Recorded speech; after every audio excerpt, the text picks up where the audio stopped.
Amados irmãos, nós vamos ouvir agora a pregação da palavra do Senhor. Hoje ouviremos uma pregação em Romanos, capítulo 11, versículo 33 ao 36. Porém, antes, nós vamos iniciar fazendo uma leitura em Isaías, no capítulo de número 40, os versículos 12 a 18. Isaías 40, versículos 12 ao 18. Assim diz a palavra do Senhor. Quem na concha de sua mão mediu as águas e tomou a medida dos céus a palmos? Quem recolheu na terça parte de um éfa o pó da terra e pesou os montes em romana e os outeiros em balança de precisão? Quem guiou o Espírito do Senhor?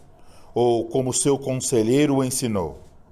Com quem tomou ele conselho para que lhe desse compreensão? Quem o instruiu na vereda do juízo e lhe ensinou sabedoria e lhe mostrou o caminho de entendimento? Eis que as nações são consideradas por ele como um pingo que cai de um balde e como um grão de pó na balança. As ilhas são como pó fino que se levanta. Nem todo o Líbano basta para queimar, nem os seus animais para um holocausto.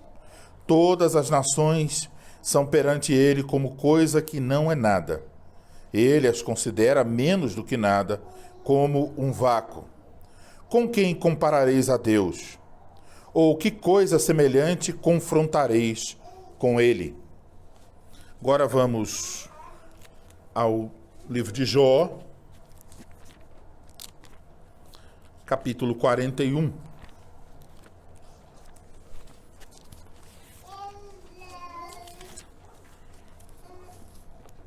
Vamos ler de 1 a 11. Então, capítulo 41 de Jó é Deus falando com Jó depois de tudo que aconteceu. E Deus faz várias perguntas a Jó. Jó 41, versículo 1 a 11. Podes tu com anzol apanhar o crocodilo? Ou lhe travar a língua com uma corda? Podes meter-lhe no nariz uma vara de junco? Ou furar-lhe as bochechas com um gancho? Acaso te fará muitas súplicas? Ou te falará palavras brandas? Fará ele acordo contigo? Ou tomá-lo-ás por servo para sempre? Brincarás com ele como se fosse um passarinho? Ou tê-lo-ás preso à correia para as tuas meninas? Acaso os teus sócios negociam com ele? Ou repartirão entre os mercadores?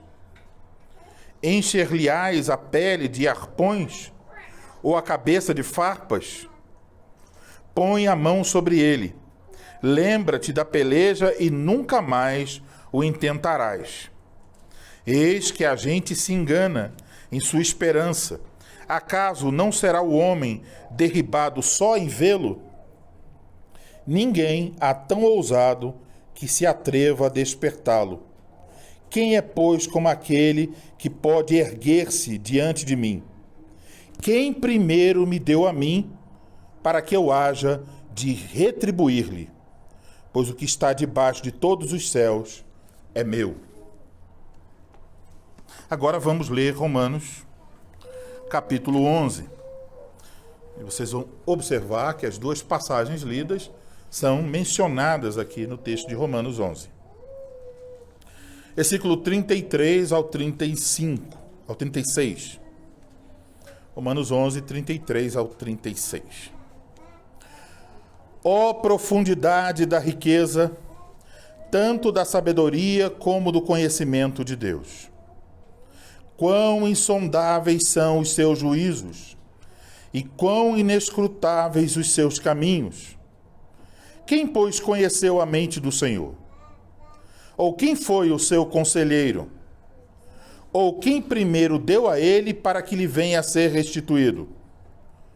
Porque dele, e por meio dele, e para ele são todas as coisas. A ele, pois, a glória eternamente. Amém. Vamos orar, irmãos. Ó Senhor, nosso Deus, nosso Pai, nós vamos ouvir nesse instante a exposição da Tua palavra. Queremos pedir a Tua misericórdia e graça para que todos nós estejamos atentos, para que todos nós tenhamos uma disposição humilde de ouvir, de dar atenção, não como quem dá atenção a um mero homem, mas como quem está procurando ouvir a Tua própria voz.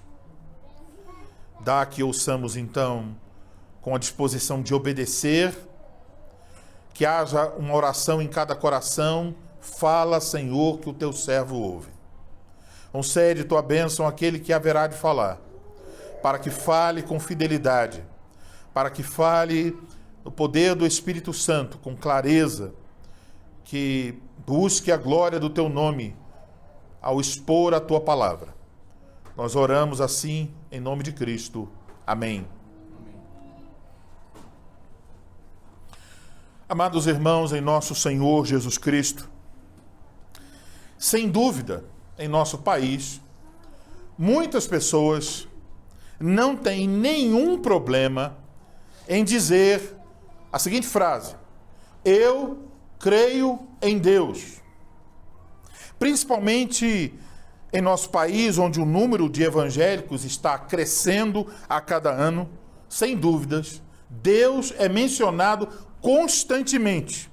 Ele está presente nas conversas entre as pessoas, ele está presente nos adesivos dos carros, nas exclamações nas quais as pessoas tomam o nome de Deus em vão diariamente.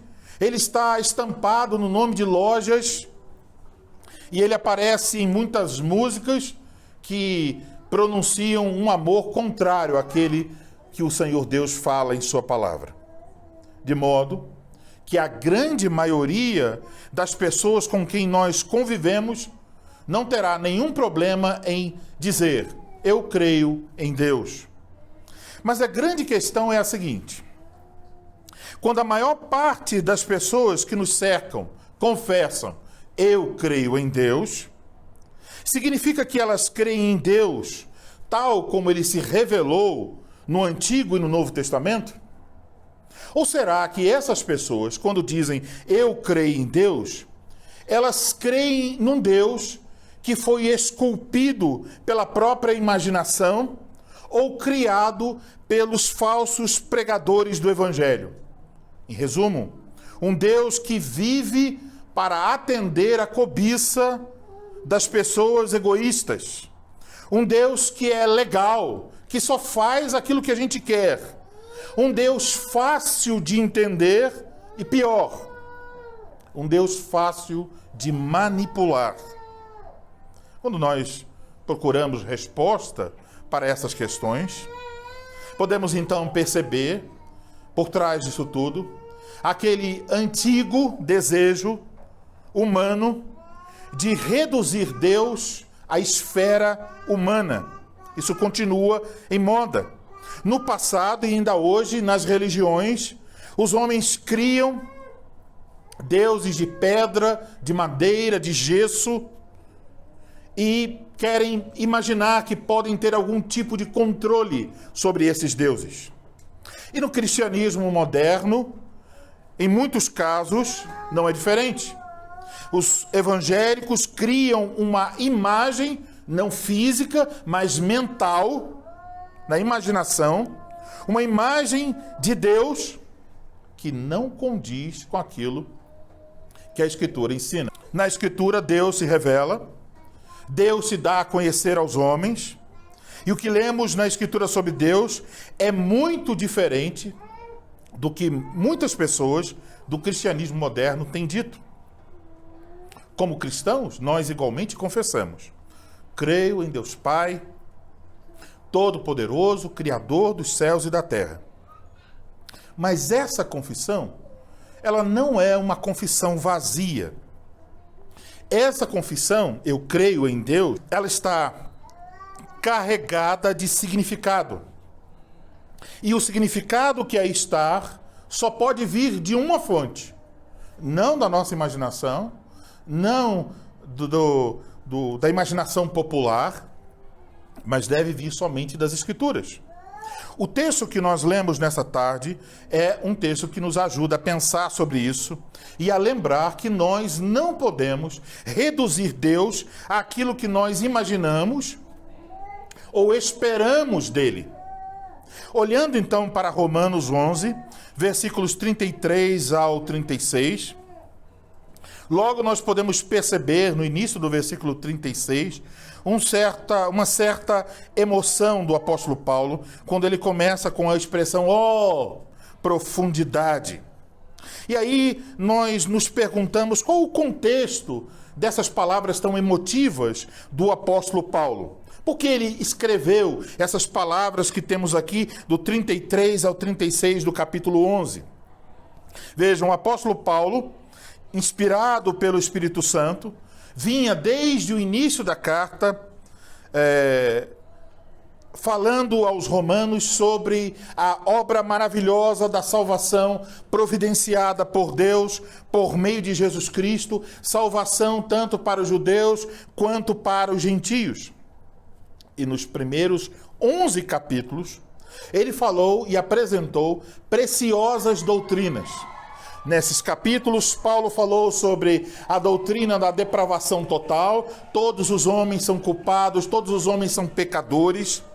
Ele falou da justificação pela fé, ele falou da santificação, da eleição, do estado final dos crentes, a glorificação, e até falou sobre a situação de Israel, o povo de Deus na antiga aliança.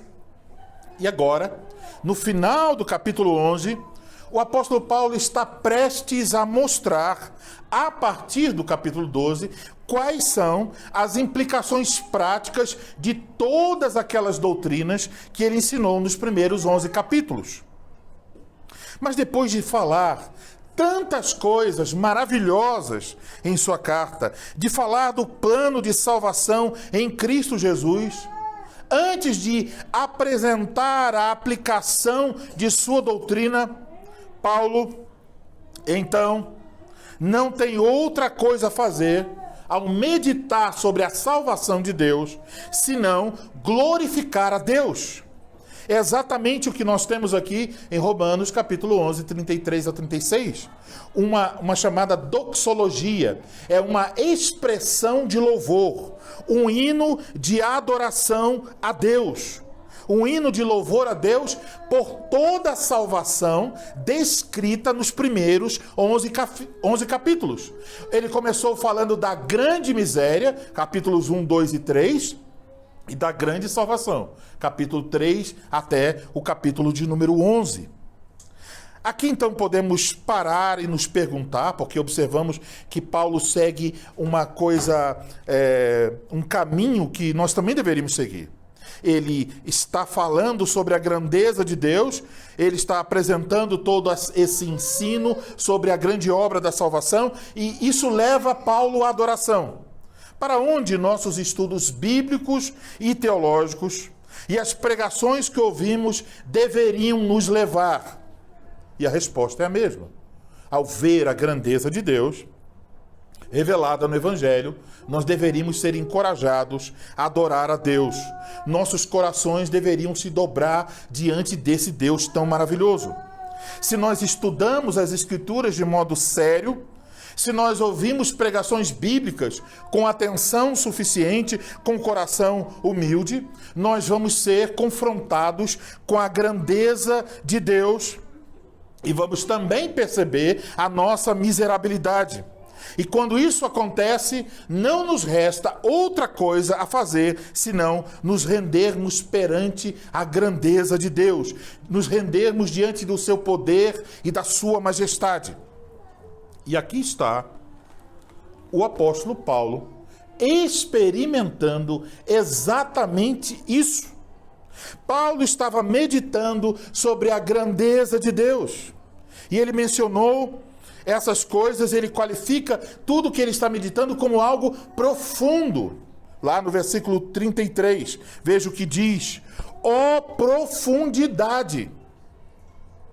Quando nós olhamos então para esse versículo 33, que começa a falar dessa profundidade, nós podemos fazer uma pergunta. porque vemos ó profundidade da riqueza, tanto da sabedoria como do conhecimento de Deus. O que Paulo está fazendo aqui? Ele está exaltando a riqueza e a profundidade da sabedoria e do conhecimento. Então a pergunta aqui é, ele está dizendo que a sabedoria e o conhecimento de Deus são profundos e ricos, ou o que ele está falando é dizer que é profunda a riqueza, a sabedoria e o conhecimento de Deus? Qual das duas coisas ele está fazendo aqui? Eu vou na linha daqueles que entendem que o apóstolo está fazendo aqui é destacar a profundidade de três coisas. Paulo está dizendo, ó profundidade do quê?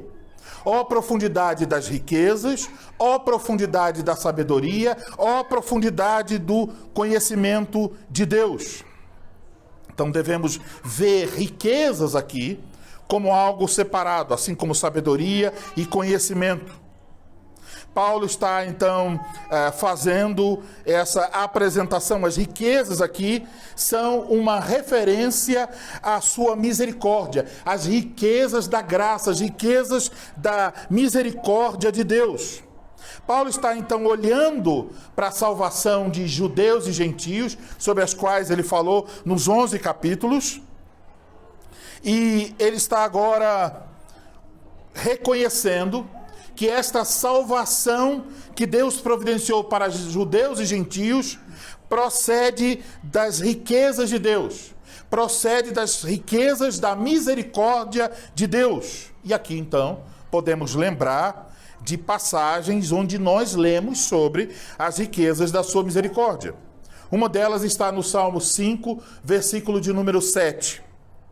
Onde o salmista diz o seguinte: porém eu, pela riqueza da tua misericórdia, entrarei na tua casa e me prostrarei diante do teu santo templo no teu temor. O início do versículo é: porém eu, pela riqueza da tua misericórdia.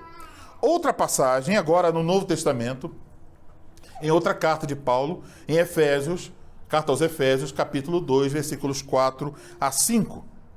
Depois de falar que nós estávamos antes mortos em delitos e pecados, ele diz então no versículo 4: mas Deus, sendo rico em misericórdia, por causa do grande amor com que nos amou, e estando nós mortos em nossos delitos, nos deu vida juntamente com Cristo, pela graça sois salvos.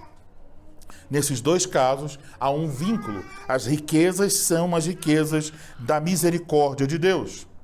Ao olhar para isso, Paulo exclama, está dizendo: vejam a profundidade da riqueza da misericórdia de Deus. Olhem quão profunda é a sua graça. Olhem quão profundo é o seu amor, a sua bondade para conosco. Ele nos deu o seu filho, o seu único filho, para morrer em nosso lugar, a fim de que todos os nossos pecados fossem perdoados. Eis aí a profundidade da misericórdia de Deus. Ele está exaltando a graça de Deus por saber que a salvação é sempre uma dádiva das riquezas de Deus.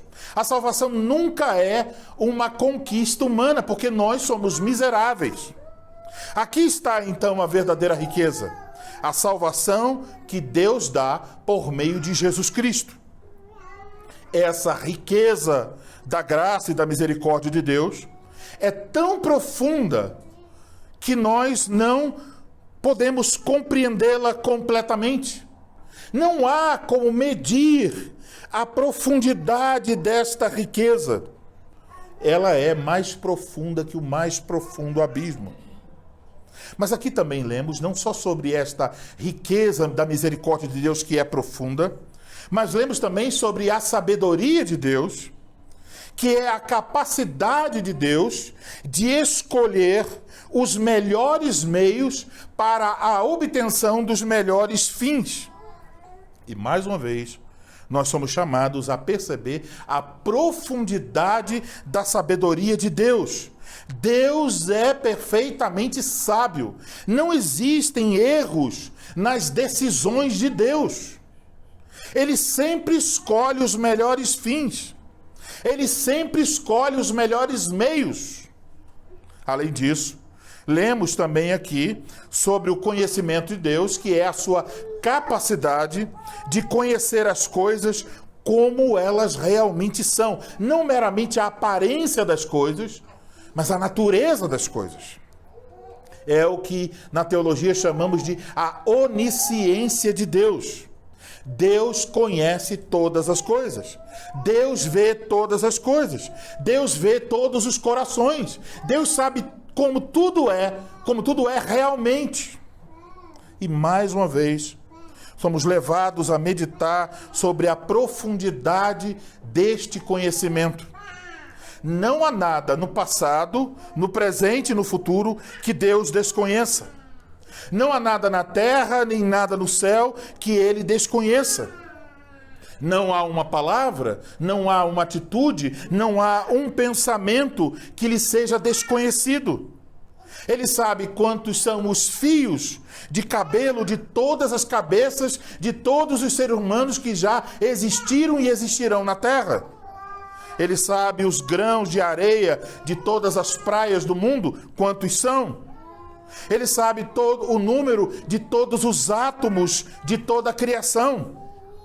Agora veja, uma vez que as riquezas da misericórdia de Deus, a sabedoria de Deus e o conhecimento de Deus são tão profundos, a pergunta é, quem pode entendê-los? E é por isso que o Espírito Santo nos mostra aqui em nosso texto que os juízos de Deus, ou seja, aquilo que ele pensa, é algo insondável. Não há como pesquisar, não há como medir, não há como entender completa e perfeitamente as decisões soberanas de Deus. Somos colocados numa posição para admitir simplesmente que Deus é um ser infinito e nós somos criaturas finitas. Não podemos entender as decisões de um Deus infinito. O texto nos ensina que os caminhos de Deus, portanto, ou seja, o seu modo de agir, também é insondável. Não só o que ele decreta, mas o que ele faz é insondável. Não é possível rastrear os meios usados por Deus para a concretização de suas decisões. Entenda, não é só que nós não sabemos o que Deus pensa, nós não entendemos o que Deus faz. Ele é absolutamente livre em suas ações.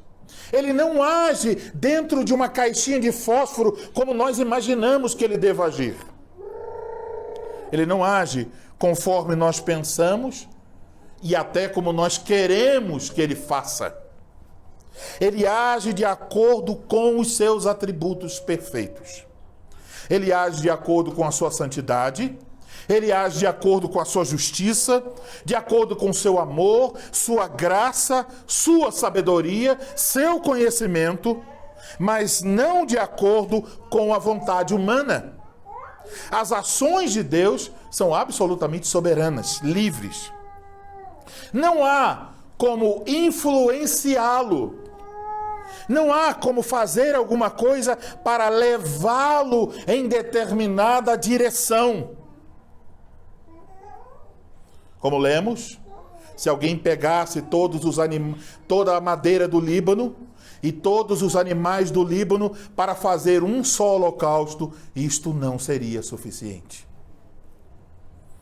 Nada pode influenciá-lo. Nada pode demovê-lo dos seus decretos eternos. Seus caminhos são simplesmente insondáveis.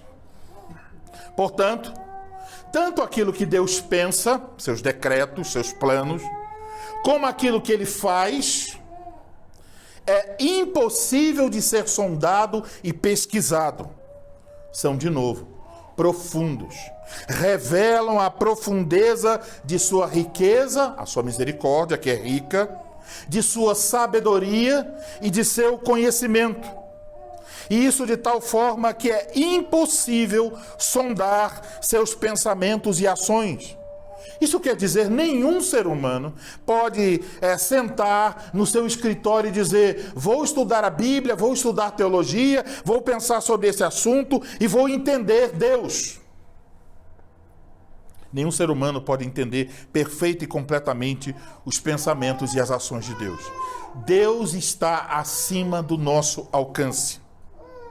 Amados irmãos, se então agora olhamos, depois de olhar para Deus, para nós mesmos, olhamos para a riqueza de Deus e que vemos em nós, senão miséria. Isso é a condição do homem, a condição natural. Olhamos para nós, em vez de encontrar sabedoria perfeita, encontramos tolice, estultice. Olhamos para Deus e encontramos conhecimento de tudo. E a nós fica reservada a ignorância. O que você sabe? O que você entende? Mas Deus é rico em misericórdia, Ele é perfeitamente sábio e Ele conhece todas as coisas. Em Deus só há sabedoria e conhecimento. E a riqueza de sua graça é profunda, sua sabedoria é profunda, seu conhecimento é profundo. Imagine que todo o universo fosse um grande abismo. Se todo o universo fosse um grande abismo, talvez no decorrer da eternidade nós pudéssemos conhecer completamente o universo. Mas a profundidade da graça, da sabedoria e do conhecimento de Deus é tal que mesmo por toda a eternidade nós não poderemos conhecer toda a profundidade da graça, da sabedoria e do conhecimento de Deus. Porque Deus é o Criador infinito e nós ainda na eternidade permaneceremos criaturas finitas. À luz, então, da grandeza de Deus, nós precisamos nos humilhar diante dele. Nós precisamos baixar as nossas frontes e curvar o nosso coração. Ele é Deus. É nesse Deus cujo pensar e agir nós não podemos compreender completamente. Ele é esse Deus. Então, por isso, depois de suas exclamações, o apóstolo Paulo faz 3 perguntas em nosso texto, que estão nos versículos 34 e 35. E as 3 perguntas podem ser respondidas com a mesma resposta. Essas 3 perguntas mencionadas por Paulo aqui são extraídas do Antigo Testamento, são citações do Antigo Testamento. O versículo 34 é uma citação da versão grega de Isaías, capítulo 40, versículo 13 a 14. Vamos ler mais uma vez. Quem guiou o Espírito do Senhor? Ou como seu conselheiro o ensinou? Com quem tomou ele conselho para que lhe desse compreensão? Quem o instruiu na vereda do juízo, e lhe ensinou sabedoria, e lhe mostrou o caminho de entendimento? À luz da profundidade da sabedoria e do conhecimento de Deus, à luz de que seus pensamentos e ações são insondáveis, as 2 perguntas desse versículo têm como resposta a mesma. Ninguém conhece a mente de Deus. Ninguém jamais pode aconselhar a Deus como fazer alguma coisa. Isso então exalta o Criador, deixando claro que Deus é completamente diferente de nós. Ele é independente de nós.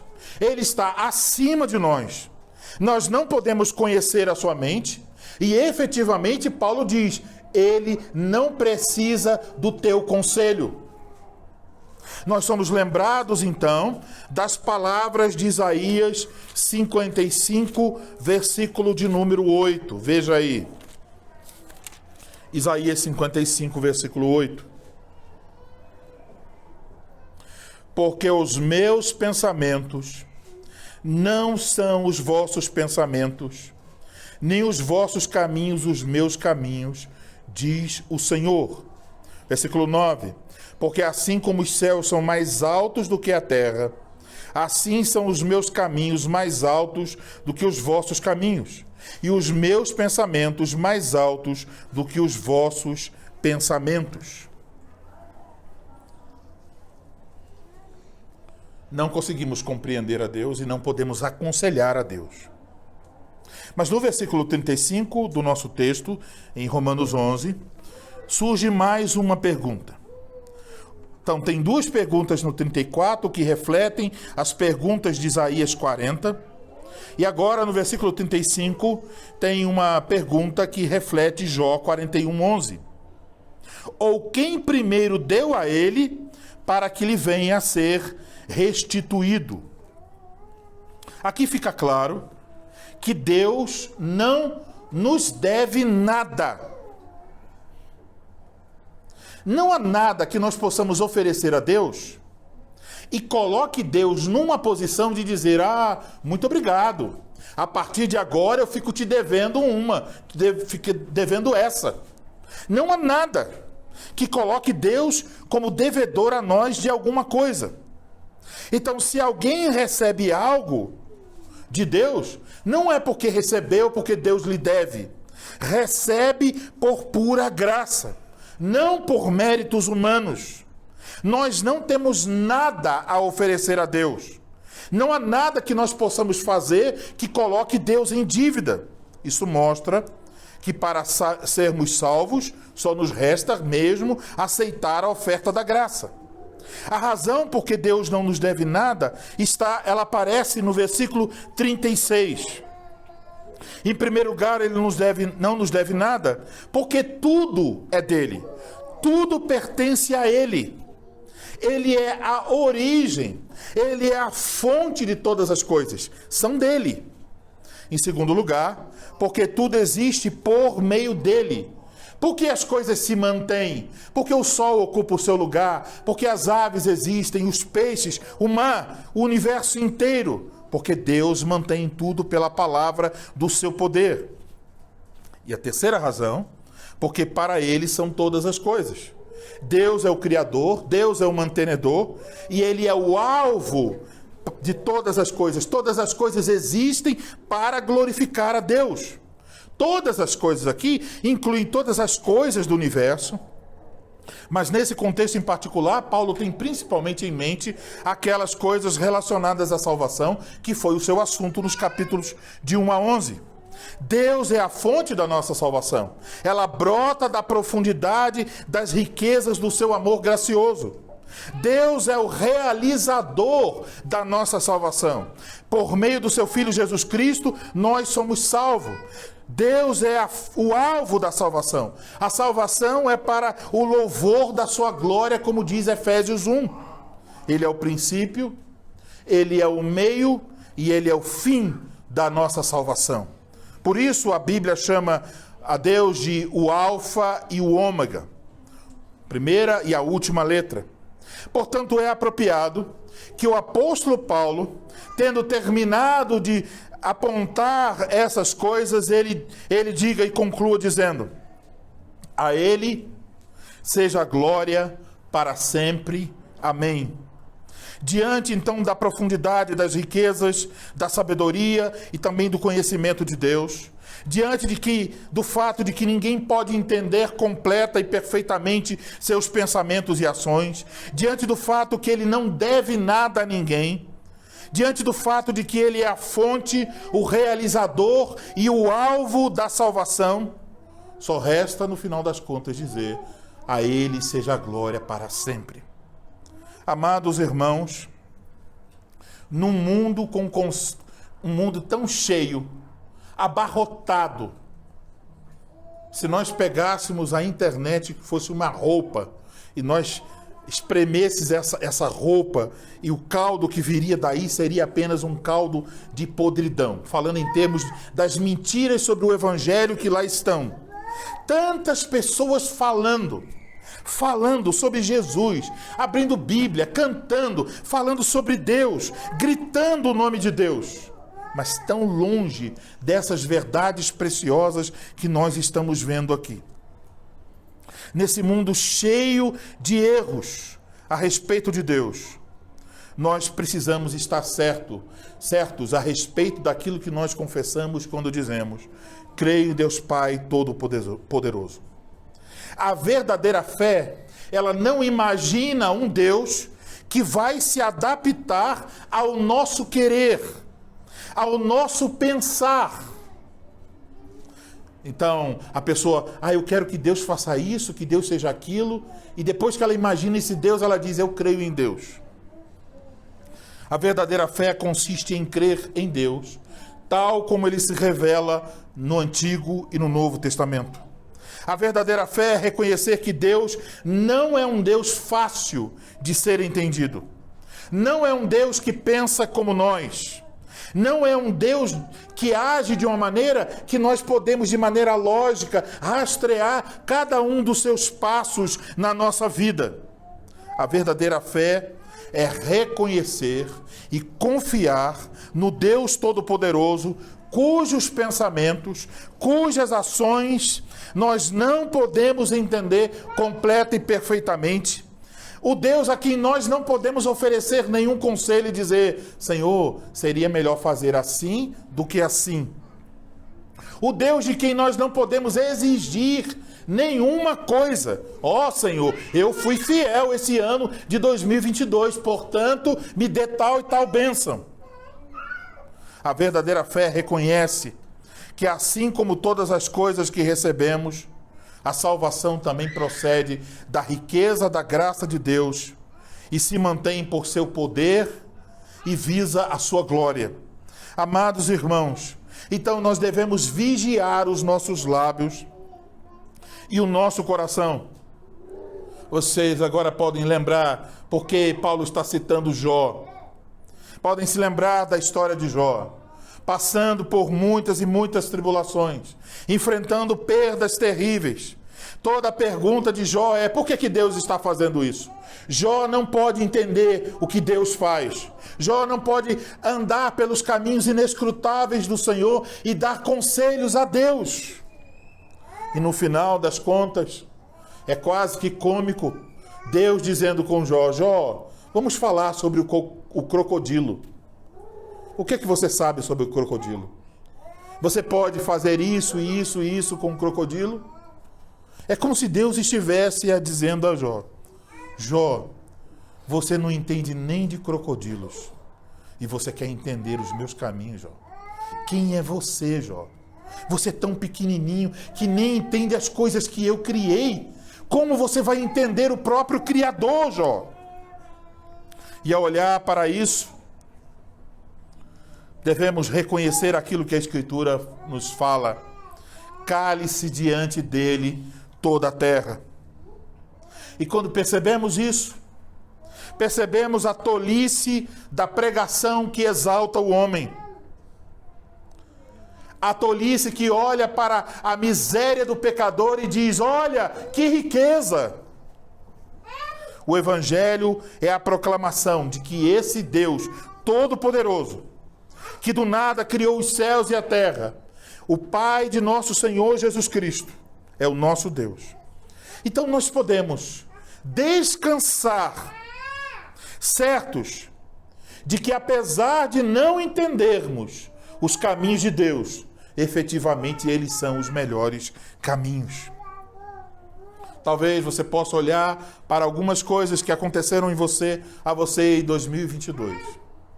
E você não sabe porque Deus fechou tal porta, porque Deus deixou que você tivesse tal doença, porque Deus deixou que você fez com que você perdesse tal coisa. Você não pode entender. Você pensa: Deus é meu pai, eu esperava que ele cuidasse de mim, mas ele me fez perder tal coisa. Ele me fez perder tal pessoa. Ele me privou de tal bênção. Ele fechou tal porta. Por que Deus está fazendo isso? E talvez o final do ano chegou e você olha para o seu coração e o sinal de interrogação permanece lá. Por quê? Por que Deus fez isso? Não consigo entender os caminhos de Deus. E talvez você seja tentado no seu coração a dizer: eu acho que teria sido melhor Deus fazer assim, assim e assim. Você quer aconselhar a Deus. Mas aqui estamos vendo que, apesar de não entendermos os caminhos de Deus, eles são caminhos de misericórdia, de sabedoria, caminhos de quem conhece o fim antes do início. Você pode pensar em alguém melhor para determinar a sua vida. Alguém que tem misericórdia, sabedoria e conhecimento. Deus é esta pessoa. Deus é aquele que cuida de nós, que fará e faz com que todas as coisas, como diz também o apóstolo Paulo, contribuam para o nosso bem. Deus faz com que todas as coisas contribuam para o nosso bem. Então, deixe-lhe dar um alerta. Quando as coisas se tornarem difíceis, quando as lágrimas vierem aos seus olhos, quando você estiver cheio de dúvida e perguntando: Deus, por que o Senhor fez isso? Lembre-se, o texto de Romanos está nos fazendo um convite. Não desconfie da sabedoria de Deus. Não pense que Deus ignora algo, que você sabe alguma coisa que Ele não sabe. Será que Ele sabe das suas dores? Ele sabe. Será que Ele sabe de suas tristezas? Ele sabe. Será que Ele sabe que aquilo que Ele fez te causou mal-estar? Ele sabe. Não pense que Ele ignora alguma coisa. Mas se Ele fez isso, isso está acompanhado de profundidade, da graça, da sabedoria e do conhecimento dEle. Não duvide da sabedoria de Deus. Não duvide do conhecimento de Deus. E tampouco duvide da graça e do amor de Deus. Assim como eu, talvez você tenha momentos de dúvidas. E se fraquejamos, é porque, infelizmente, nós somos tolos, ignorantes e miseráveis. Mas Deus é sábio, Deus é rico em graça e Deus conhece todas as coisas. E podemos descansar nas promessas do Evangelho, de que nenhuma das coisas que Ele nos falou falhará. O Deus perfeitamente sábio e conhecedor de todas as coisas também determina como todas as coisas serão concluídas no final. Você agora é apenas, por assim dizer, uma escultura na qual Deus está trabalhando. E às vezes sentimos no trabalho da providência de Deus as dores do agir dele na nossa vida. Pense numa imagem, uma escultura. Pense no escultor com um martelo e com outras ferramentas à mão. Para dar forma àquela imagem é preciso usar força. Bater até que as lascas que não devem ficar saiam completamente e a imagem seja moldada. Então, a boa notícia é isso. Deus nunca baterá de maneira tão fraca que não produza mudanças. Mas Ele nunca baterá com tanta força que o mármore se rache e a escultura seja jogada fora. Deus baterá na vida de cada um de nós com a força necessária para que nós nos pareçamos mais com Cristo, mas nunca baterá para que nós percamos eternamente. Ele nos ama e dará sempre a medida certa de sua providência. E assim Ele fará. Então confiemos, estejamos certos de que Ele é poderoso para realizar a sua vontade. Ele é um Pai fiel que está cuidando de nós. Faz isso agora, fará isso amanhã e para sempre um dia estaremos com Ele. A Ele seja a glória para todo sempre.